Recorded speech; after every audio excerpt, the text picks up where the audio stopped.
하나님의 말씀 보겠습니다. 마태복음 16장 13절에서 18절까지의 말씀입니다. 신약성경 마태복음 16장 13절에서 18절까지의 말씀을 제가 봉독하겠습니다. 예수께서 빌립보 가이사랴 지방에 이르러 제자들에게 물어 이르시되 사람들이 인자를 누구라 하느냐? 이르되 더러는 세례 요한, 더러는 엘리야, 어떤 이는 예레미야나 선지자 중에 하나라 하나이다. 이르시되 너희는 나를 누구라 하느냐? 시몬 베드로가 대답하여 이르되 주는 그리스도시요 살아계신 하나님의 아들이시니이다. 예수께서 대답하여 이르시되 바요나 시몬아 내가 복이 있도다. 이를 내게 알게 한 이는 혈육이 아니요 하늘에 계신 내 아버지시니라. 또 내가 내게 이르노니 너는 베드로라. 내가 이 반석 위에 내 교회를 세우리니 음부의 권세가 이기지 못하리라. 아멘. 부활주일에 참여하신 우리 성도님들의 삶과 가정 위에 부활의 은총과 기쁨이 가득 전달되기를 주님의 이름으로 축원합니다. 부활주일인데 예배하러 너무 잘 오셨습니다. 우리 교회 로비를 들어서게 되면 우리 교회 로비에는 우리 교회를 시작할 때 선물로 받은 4개의 화분이 있습니다. 아마 여러분들도 다 보셨을 것입니다. 제가 그 화분을 받으면서 우리 교회가 시작하면서 받은 화분이니까 이 화분만큼은 죽이지 말고 잘 키워야 되겠다 하는 생각을 했습니다. 화분을 잘 키우려고 하면 이 화분이 무슨 나무인지 그리고 이 화분이 가지고 있는 특성이 무엇인지를 잘 알 필요가 있잖아요. 그래서 이제 이 나무가 무슨 나무인지 좀 찾아보려고 제가 이제 인터넷도 뒤져보고 또 스마트폰 어플 기능을 통해서 좀 도움을 받았습니다. 그냥 한눈에 보기에는 저도 어렴풋이 그 나무가 무슨 나무다라고 알고는 있었지만 정확한 이름과 특성을 좀 알고 싶어서 스마트폰에 사진을 찍어서 이름을 물어보니까 그 사진에서 그 나무 이름을 해피트리다라고 가르쳐 주었습니다. 그런데 그 해피트리라고 가르쳐 주면서 이와는 비슷한 나무 이름이 녹보수라는 것이 있다라는 것을 이제 알려준 거예요. 제가 궁금해졌습니다. 해피트리와 녹보수가 무엇이 차이가 있을까 하고 자세히 들여다보았더니 우리 교회에서 키우는 화분은 해피트리가 아니라 녹보수라는 나무라는 것을 알게 되었습니다. 얼핏 보기에는 전혀 구분이 안 됩니다. 그래서 사진을 놓고 또 그 인터넷에 나오는 사전을 통해서 살펴보았더니 녹색 보석의 나무라고 하는 녹보수가 우리 화분에서 이제 나무로 자라고 있는 것을 알게 되었는데요. 근데 너무 비슷하게 생기다 보니까 사람들이 이것을 가지고 많이 혼동한다고 합니다. 그런데 자세히 들여다보니까 이 두 나무는 전혀 다른 종입니다. 그 해피트리는 두릅나무과에 속하는 나무이고요. 그 다음에 녹보수는 능소화과에 속하는 나무다라고 적혀 있습니다. 제가 맨날 교회를 들어서면서 이제 교인들이 없다 보니까 이 식물하고 교감을 나누잖아요. 해피트리야 뭐 잘 있었냐 뭐 이렇게 이야기를 했을 때 녹보수 입장에서는 얼마나 마음이 이렇게 상심했을까. 저게 내 이름도 제대로 모르고 지 멋대로 부르는 걸 보면서 이 식물이 많이 상심했겠다라는 생각을 했습니다. 그러면서 든 생각이 이 어렴풋이 알고 있는 것은 참 위험한 일이다 하는 생각을 했어요. 아예 모르면 인정을 하고 그것에 대해서 알아가려고 노력을 하겠지만 어렴풋이 알다 보니까 마치 아는 것처럼 여기고 그것을 대할 때가 있습니다. 첫 번째 나무의 이름을 틀리다 보니까 제가 두 번째 나무도 혹시 틀리게 알고 있는 것은 아닐까 해서 두 번째 나무의 사진을 찍어서 어플 기능에 물어보니까 그 나무는 인도의 벵갈 고무나무다라고 이제 나왔습니다. 그랬더니만 이제 벵갈 고무나무는 맞았습니다. 그런데 이 벵갈 고무나무에 관련된 사전을 찾아보고 인터넷을 뒤져보니까 아주 재미난 사실을 하나 발견했습니다. 이 벵갈 고무나무를 영어로는 어떻게 부르는지 보니까 반얀트리라고 벵갈 고무나무를 부르는 것을 보게 되었습니다. 여러분 혹시 반얀트리라고 들어본 적이 있습니까? 어떤 분들은 그건 호텔 이름입니다. 뭐 이렇게 이야기를 하는데 사실 반얀트리는 그 세계적으로 꽤 유명한 나무입니다. 하와이나 인도를 여행하다 보면 이 반얀트리로만 이루어진 나무 공원들이 관광 명소가 된 것이 있습니다. 이게 나무 그 반얀트리 한 나무로만 이루어져서 공원을 이루고 있는 곳이 인도에도 있고 동남아시아에도 있고 하와이에도 있는데요. 제가 그 사진을 한번 보여드릴 테니까 여러분 한번 보시면 좋겠습니다. 이건 하와이 마우이 섬에 있는 반얀트리 나무 공원입니다. 이게 이제 반얀트리 나무 공원인데요. 또 다른 사진을 한번 보면 이게 나무가 이제 이렇게 줄기를 내려서 줄기가 또 나무가 되는 특징을 가지고 있습니다. 근데 이 공원을 보면 반얀트리 나무가 빽빽하게 하나의 나무가 이제 반얀트리 나무라는 한 종류의 나무가 빽빽하게 공원을 이루고 숲을 이루고 있는 것처럼 보이지만 이 반얀트리가 유명한 것은 무엇이냐면 이 숲이 한 나무로부터 이루어졌다는 거예요. 그러니까 나무를 여러 그루를 심어가지고 이 나무가 된 것이 아니고요. 반얀트리 나무를 한 그루 심었더니 이 나무에서 줄기가 나와서 그 줄기가 땅으로 자라면서 땅에 닿으면 뿌리가 생겨서 그 가지가 다시 나무가 되는 거예요. 그렇게 연결되고 하다 보니까 한 나무를 심었는데 그 나무가 전체 공원을 다 뒤덮을 정도로 어마어마한 숲이 된 것입니다. 조금 전에 보여드린 나무는 하와이 마우이 섬에 있는 공원을 덮고 있는 반얀트리인데 이거는 150년 전에 기독교가 하와이 섬에 들어가면서 포교 이제 기념주념으로 이제 심어진 식수라고 합니다. 그러니까 150년이 됐는데 저렇게 큰 나무 숲을 이루게 된 것입니다. 참 나무가 특징이 대단하구나. 우리는 그 나무 특징 가운데 한 나무를 우리 화분에 이제 심어 놓고 있는 겁니다. 이 나무 화분만 보면 그 뒤에 펼쳐진 이 나무가 가진 놀라운 특성을 다 볼 수는 없습니다. 근데 제가 이번에 이제 그 로비에 있는 나무들을 보면서 경험한 건 이렇게 나무에 대해서 관심을 가지고 들여다보니까 이 나무뿐만 아니라 나무 뒤에 담겨져 있는 놀라운 이야기와 나무에 담겨져 있는 특성과 나무가 어떻게 관계를 맺을지에 대해서 알게 되는구나 하는 생각을 제가 했습니다. 아마 이런 내용으로 아마 그 나의 문화유산 답사기를 썼던 그 유홍준 교수는 유학자 유한준의 글을 빌려서 이런 말을 했다고 합니다. 사랑하면 알게 되고 알면 보이나니 그때 보이는 것은 전과 같지 않으리라. 다시 한번 말씀합니다. 사랑하면 알게 되고 알면 보이나니 그때 보이는 것은 전과 같지 않으리라. 제가 알고 보니까요, 이제 해피트리로 보지 않고 녹봇으로 보게 되고요. 제가 그 벵갈 고무나무를 보면서 이 나무는 마치 이 땅에 있는 모든 교회들이 예수 그리스도의 한 그루에서 퍼져나와서 이 땅에 이루는 모든 교회들을 하나의 교회로 숲을 이루는 것처럼 그렇게 펼쳐지는 것을 나에게 보여주고 말씀해주는 나무이구나 하는 것이 제가 그 나무를 볼 때마다 느껴지고 보게 된 것입니다.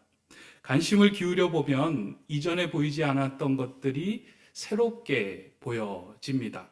그러나 관심을 갖지 않으면 어렴풋이 알고 있는 것으로 생각하고 넘어갈 때는 그것에 담겨져 있는 진짜 깊은 의미를 발견하지 못하고 그냥 넘어갈 때가 많이 있습니다. 우리의 신앙생활도 마찬가지입니다. 우리가 신앙생활하면서 정말 깊이 알아야 하고 그 속에 담겨져 있는 보화를 캐내야 하는데 신앙생활을 하다 보면 어렴풋이 알고 있는 것이 내가 알고 있는 것으로 생각하고 넘어갈 때가 참 많이 있습니다. 그러다 보니 신앙생활이 오래되어도 예수 그리스도를 믿는 참맛을 모를 때가 참 많이 있습니다. 아예 모르면 그것을 가지고 찾아보고 그것에 대해서 공부하고 그것에 대한 말씀에 관심을 기울일 텐데 어렴풋이 알고 있는 것으로 인해서 우리가 하나님께로 예수 그리스도에게로 더 깊이 나아가지 못하는 것들이 참 많이 있다는 것입니다. 그러한 의미에서 볼 때 우리가 이제 몇 주 전부터 살펴보고 있는 이 사도신경은 참 중요합니다. 우리가 알고 있는 것이 무엇인지, 우리는 제대로 신앙 고백을 하며 제대로 신앙생활을 하고 있는지를, 우리의 자신의 신앙을 돌아보고 점검하게 되는 귀한 고백문이기 때문입니다.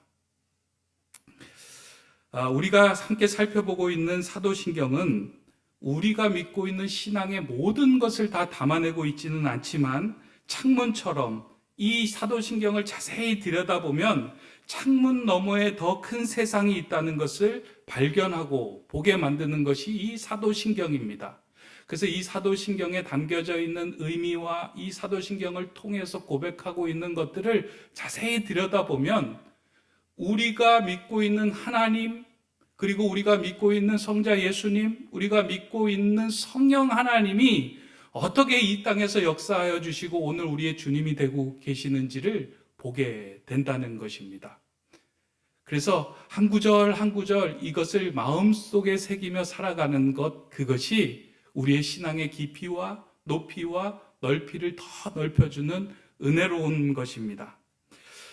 이제 오늘부터는 우리가 성자 예수님에 관한 구절을 함께 살펴보려고 합니다. 지난주까지는 우리 성부 하나님에 대해서 살펴보았는데요. 이제 성자 예수님에 관한 그 믿음의 고백들을 좀 살펴보려고 하는데요. 지난번에도 말씀드렸듯이 사도신경은 크게 세 덩어리로 이루어졌다라고 말씀을 드렸어요. 성부 하나님, 성자 하나님, 성령 하나님에 대한 신앙 고백이 담겨져 있는데, 그런데 자세히 들여다보면 이 세 고백 중에 가장 많은 부분을 차지하고 있는 고백의 파트가 성자 예수님에 관한 파트다라는 말씀을 드렸어요. 라틴어로 따지면 라틴어 77개로 이루어진 사도신경 중에 50개가 넘는 부분이 성자 예수님에 관한 부분을 차지하고 고백하게끔 하고 있다는 것입니다. 왜 이렇게 성부 하나님, 성자 예수님, 성령 하나님이 있는데 이 세 부분 중에 성자 예수님께 유독 많은 부분을 할애하고 있을까? 성부 하나님, 성령 하나님보다 더 중요한 것이 성자 예수님이기 때문에 그럴까? 그렇지는 않습니다. 성부 하나님도 너무 중요하고 성자 예수님도 중요하고 성령 하나님도 중요합니다. 이 삼위는 비교할 수 있거나 견줄 수 있는 분이 아닙니다. 모두 다 동일하게 하나님으로서 귀한 분입니다. 그럼에도 불구하고 이 성자 예수님에 대한 부분이 많이 할애하고 있는 이유는 우리는 성부 하나님을 볼 수 있는 눈을 가지고 있지 않기 때문입니다. 예수 그리스도를 통해서만 성부 하나님을 만나고 예수 그리스도를 통해서만 성령 하나님을 만날 수 있기 때문에 성자 예수님에 관하여 기록하고 있고 성자 예수님을 통해서 다음 세상을 볼 수 있도록 창문으로 우리에게 주신 부분입니다. 그래서 그렇게 돼서 많은 부분을 할애하고 있고요. 또 한 가지 이유가 있다면 이단과 미혹하는 세력에 의해서 예수 그리스도를 잘못 고백하고 예수 그리스도에 대해서 오해하도록 만드는 이단과 미혹하는 영들에 대해서 내가 믿고 있는 예수 그리스도는 누구인지에 대해서 한 줄 한 줄 기록해 놓은 것이 성자 예수님에 관한 부분입니다. 성자 예수님에 관하여 어떻게 우리가 신앙 고백을 하고 있느냐에 따라서 사실은 종교가 달라집니다. 여러분들도 잘 아시다시피 이스라엘에 가면 예루살렘 성지가 있잖아요. 이 예루살렘의 성지에 가면 우리는 기독교인들은 그곳이 기독교의 성지라고 생각을 하는데 유대인들은 그곳이 유대교의 성지라고 생각하고 이슬람 교도들은 이슬람교의 성지가 그 예루살렘이라고 생각을 합니다. 이 세 종교가 거기에 공존하고 있어요. 그런데 유대교, 기독교, 이슬람교를 자세히 들여다보면 출발이 같습니다. 모두 다 하나님을 유일신으로 고백하고 있습니다. 부르는 단어가 하나님이고 야훼고 알라라고 부르는 것이 다를 뿐이지 모두 다 유일신 하나님을 믿고 그 하나님으로부터 부름받은 아브라함을 자신의 믿음의 조상으로 생각하고 고백하고 있어요. 이슬람에서도 아브라함을 인정을 하고요. 이슬람교에서도 구약 성경을 인정을 합니다. 그리고 유대교에서도 구약 성경을 받아들이고요. 우리 기독교에서도 구약 성경이 하나님의 말씀으로 인정하지 않습니까? 그러나 이 세 종교가 갈라지는 지점에 가장 중요한 지점에 서 있는 것이 무엇이냐면 그게 예수 그리스도입니다. 예수 그리스도에 대해서 내가 어떻게 고백하느냐, 예수 그리스도를 누구라고 부르느냐에 따라서 종교가 갈라지고 신앙이 달라진다는 거예요. 유대교에서는 예수를 그리스도라고 인정도 안 하고요. 예수를 신성 모독한 인물로만 간주를 합니다. 이슬람교에서는요, 아랍어로 예수를 이사라고 하는데 그 이사라는 의미에는 예언자, 선지자라는 의미가 있는데요. 여러 선지자 중에 한 명으로 예수를 인정을 합니다. 그러나 이들은 예수를 그리스도로 인정하지 않고 예수를 하나님의 아들로 받아들이지 않습니다. 오직 우리가 지금 믿고 있는 기독교에서만 예수가 그리스도이시며 하나님의 아들이라고 고백하고 있습니다. 이렇게 예수 그리스도를 어떻게 받아들이냐에 따라서 우리의 신앙과 종교와 우리의 삶의 가치관들은 다 달라집니다. 예수를 어떻게 이해하고 받아들이냐는 그 관심은 우리만의 관심이 아니라 사실 예수님의 관심이기도 했습니다. 어느 날 예수님께서 제자들에게 묻습니다. 사람들은 나를 누구라 하느냐? 라고 묻자 제자들이 이야기하죠. 사람들은 당신을 세례 요한, 엘리야 또는 선지자라고 말합니다. 그때 예수님께서는 그렇다면 너희는 나를 누구라 하느냐? 라고 묻습니다. 그때 이제 베드로가 이렇게 대답을 하죠. 시몬 베드로가 대답하여 이르되 주는 그리스도시요 살아계신 하나님의 아들이시니이다. 이 본문을 읽으면서요, 이렇게 오늘 본문도 읽으면서 사람들은 인자를 누구라 하느냐라고 이야기를 하면서 우리 교회 이인자 집사님이 자꾸 생각이 나더라고요. 인자를 누구라고 부르느냐? 우리 이인자 집사님을 우리 김승수 집사님의 남편이다라고 이제 부른다 하는 생각이 막 났는데, 사람들이 예수 그리스도를 어떻게 부르고 어떻게 생각하느냐, 이것은 예수의 관심사였고요. 그렇다면 너희는 나를 어떻게 생각하느냐 하는 것이 예수의 관심사였습니다. 그때 시몬 베드로가 대답하여 가르되 주는 그리스도시요 살아계신 하나님의 아들입니다 라고 고백을 합니다.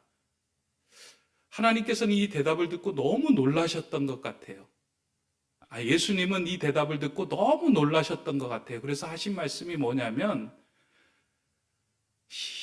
바요나 시몬아 내가 복이 있도다. 이것을 알게 한 이는 혈육에서 온 것이 아니라 하늘의 아버지께서 이것을 알게 하신 것이다 라고 말씀합니다. 다시 말해서 성령 하나님께서, 하늘의 아버지께서 이것을 알게 하신 것처럼 이것은 너무나도 명확하고 귀한 대답이다 라고 말씀을 합니다. 그래서 예수님은 이 고백 위에 내가 교회를 세우겠다라고 말씀하면서 베드로의 대답을 흡족하게 여기십니다. 예수를 향한 베드로의 대답이 예수님께서 듣기에 흡족하였다면, 오늘 우리가 예수가 누구냐고 묻는 우리들에게 오늘 우리가 대답해야 할 말도 이 베드로의 대답과 같은 선상에 있어야 합니다. 주는 그리스도시요 살아계신 하나님의 아들입니다. 우리는 모두 예수 그리스도를 믿으면서 이 고백을 하고 있습니다.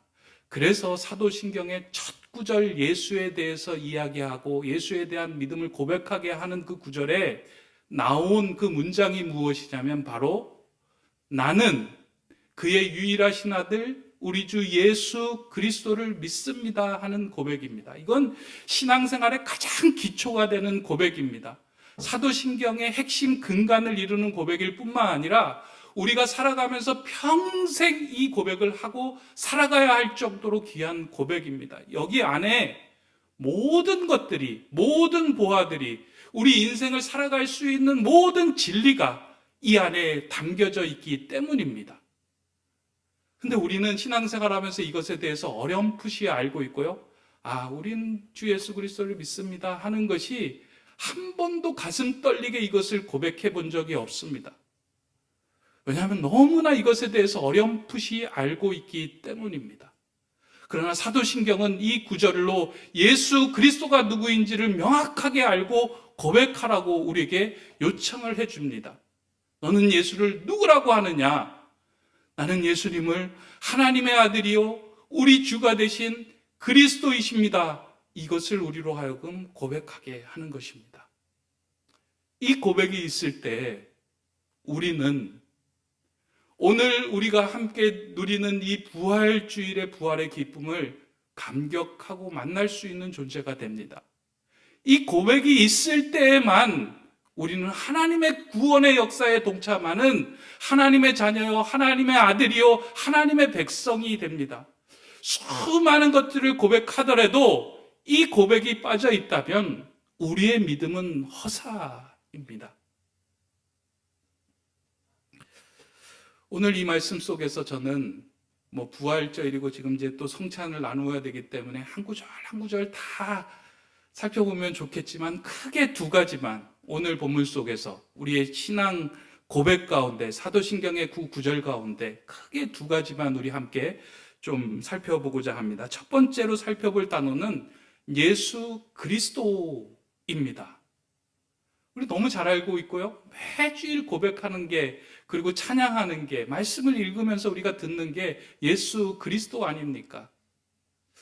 그런데 어떤 분이 이제 신앙생활을 하면서 처음 신앙생활을 하다 보니까 이것에 대해서 가르쳐 주는 분도 없고 들은 것도 없다 보니까 신앙생활을 1년, 2년 하면서 본인이 그냥 스스로 터득을 한 거예요.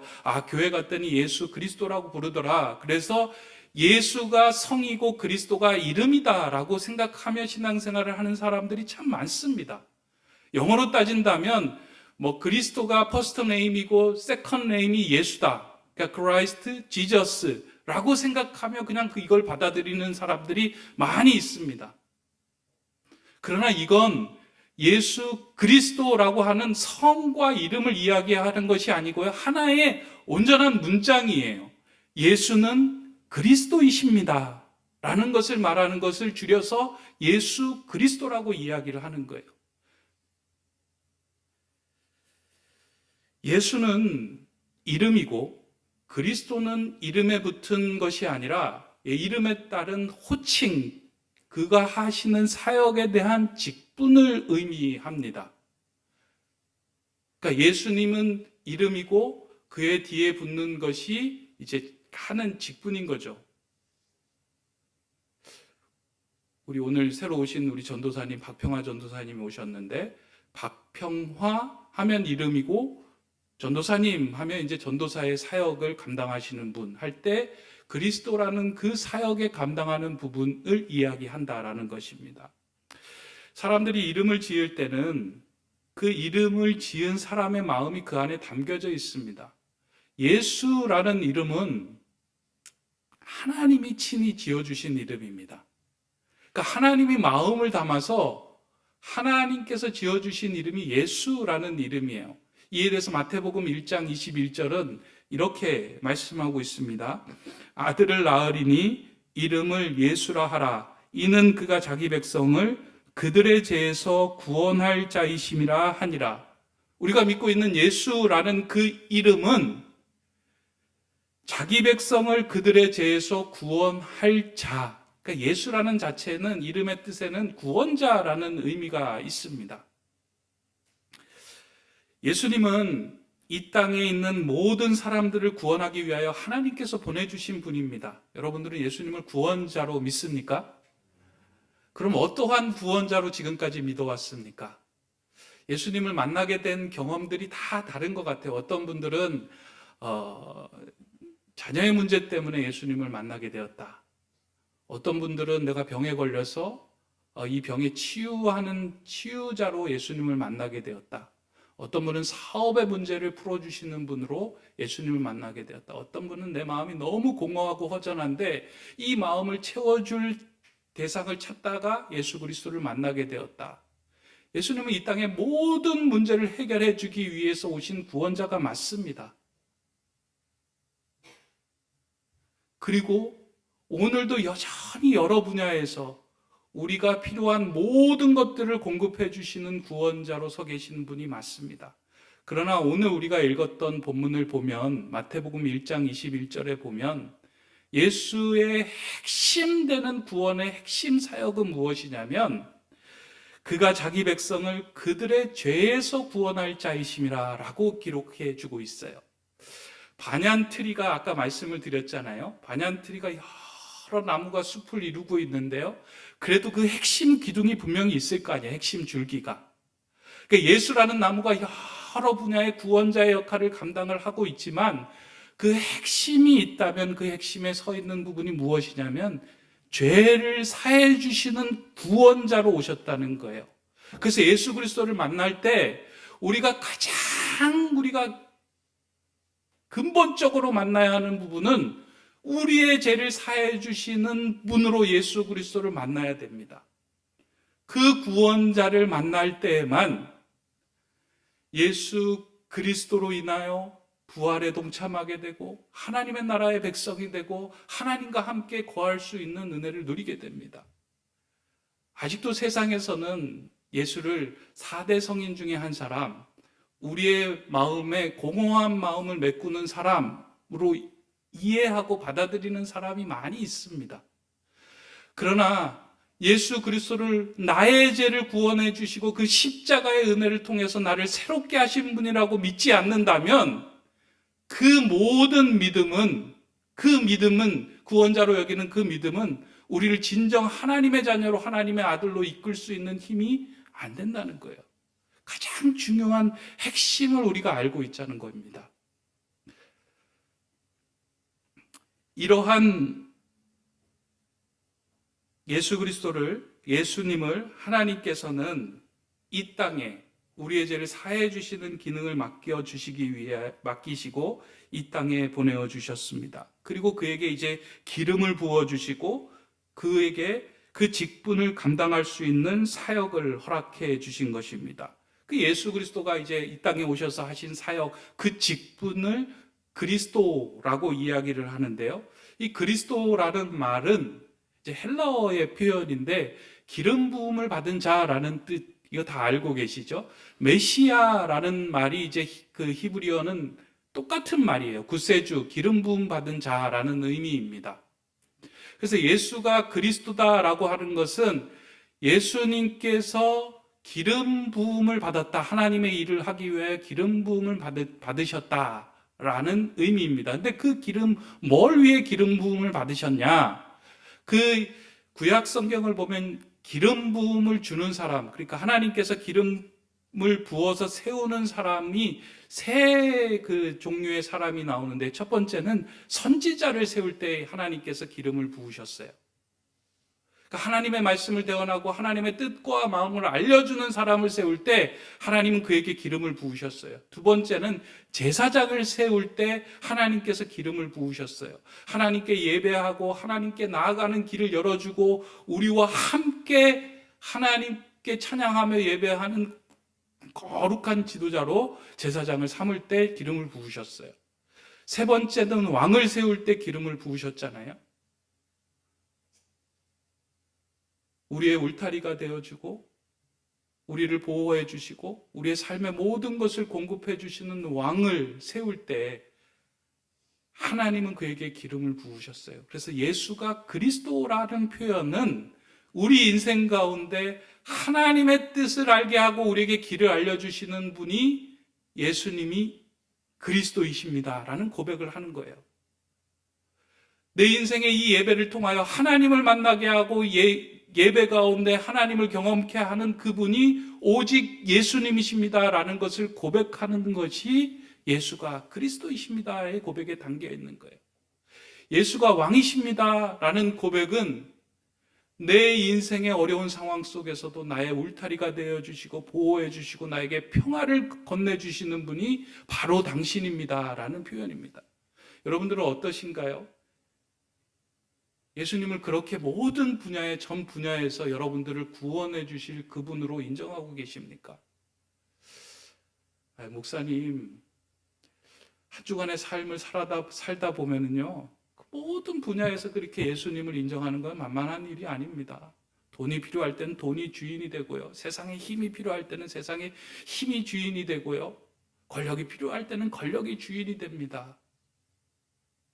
그러나 예수가 그리스도라는 고백에는 돈이 필요할 때도, 힘이 필요할 때도, 권력이 필요할 때도, 어떠한 도움이 필요할 때도 그 모든 도움이 예수에게로부터 옵니다라는 것을 고백하며 믿는다는 고백입니다.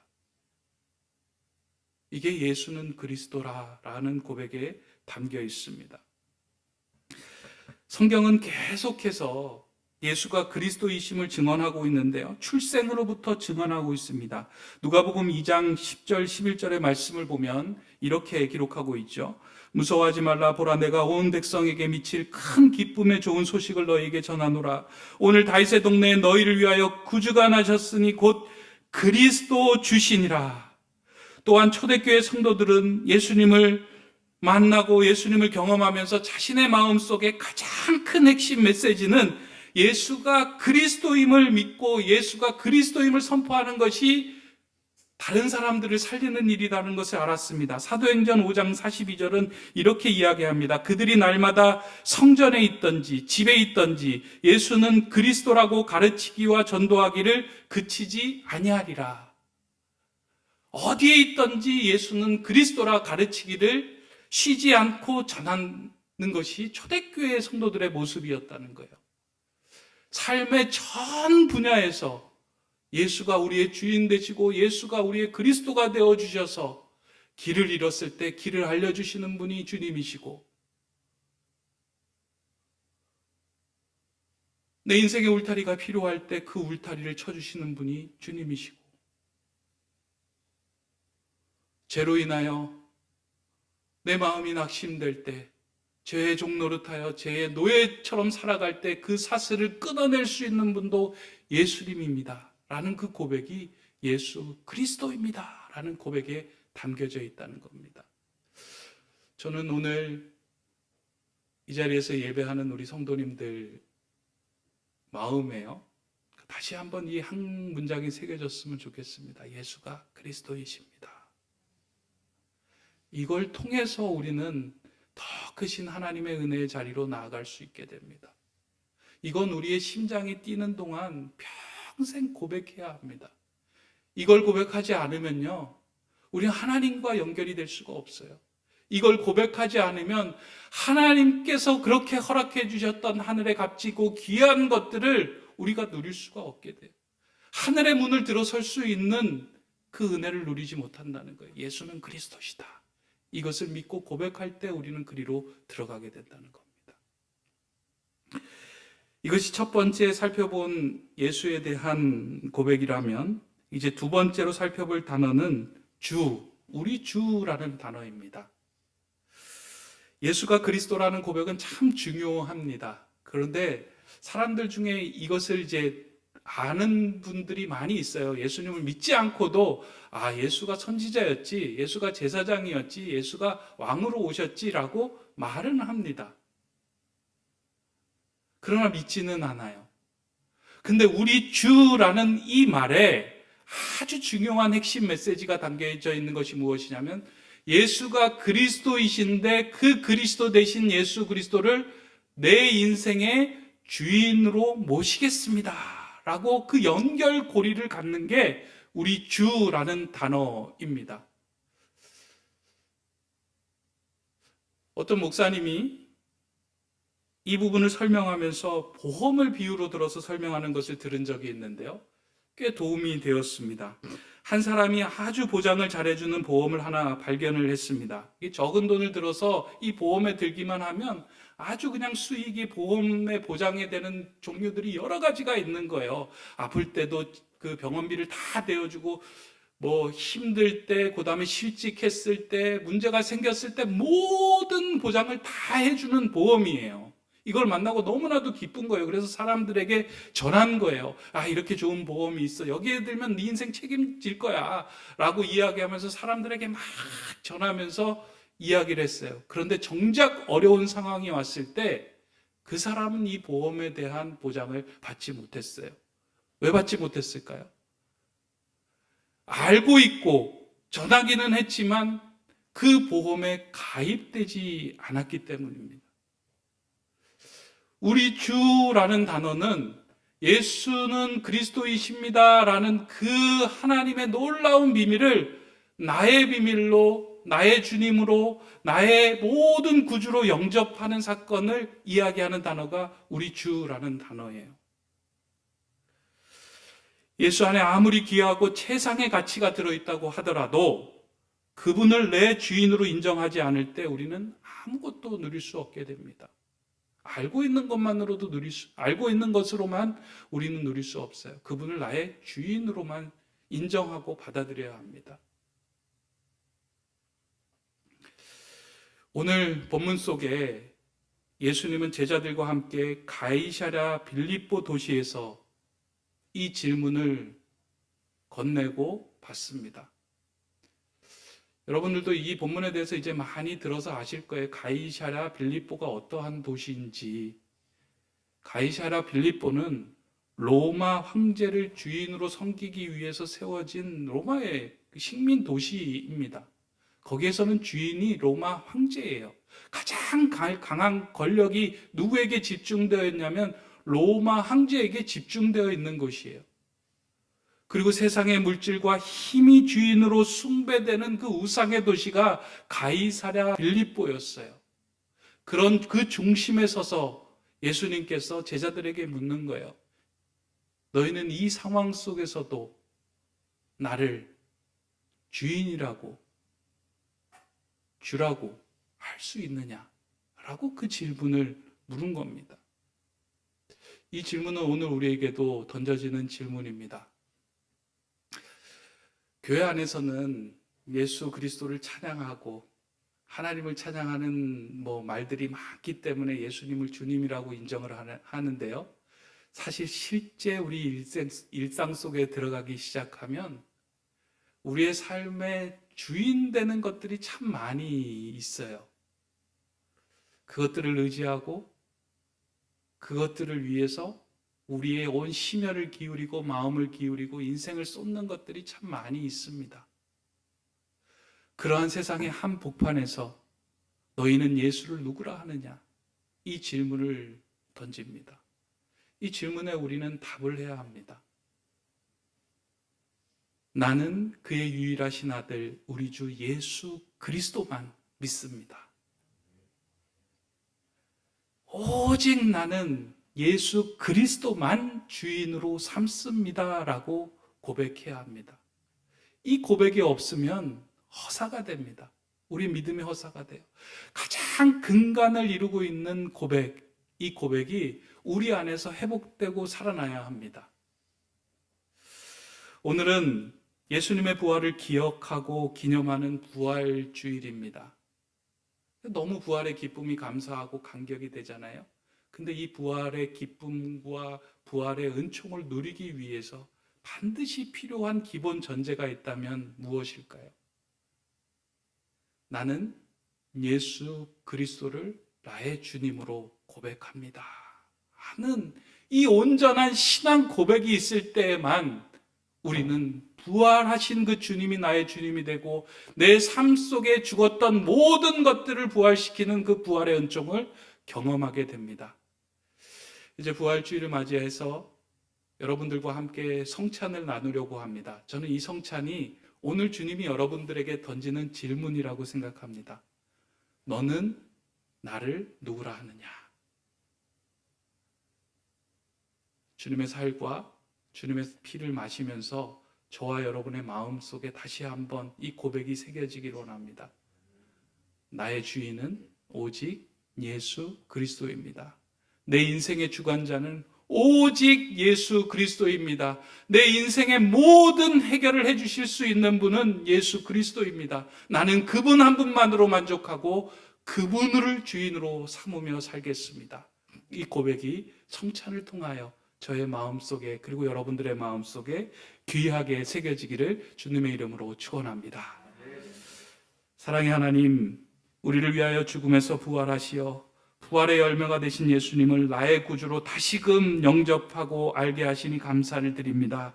내 인생의 구세주로 오신 예수님으로 인하여 내 삶에 죽어있던 모든 것들이 다시 사는 은총을 날마다 누리게 하여 주시옵소서. 예수 안에 있는 보화를 캐내어 나도 쓰고 다른 사람들에게도 나누어 주며 살아가는 인생 되게 하여 주시옵소서. 부활이요 생명이신 예수 그리스도의 이름으로 기도드립니다. 아멘.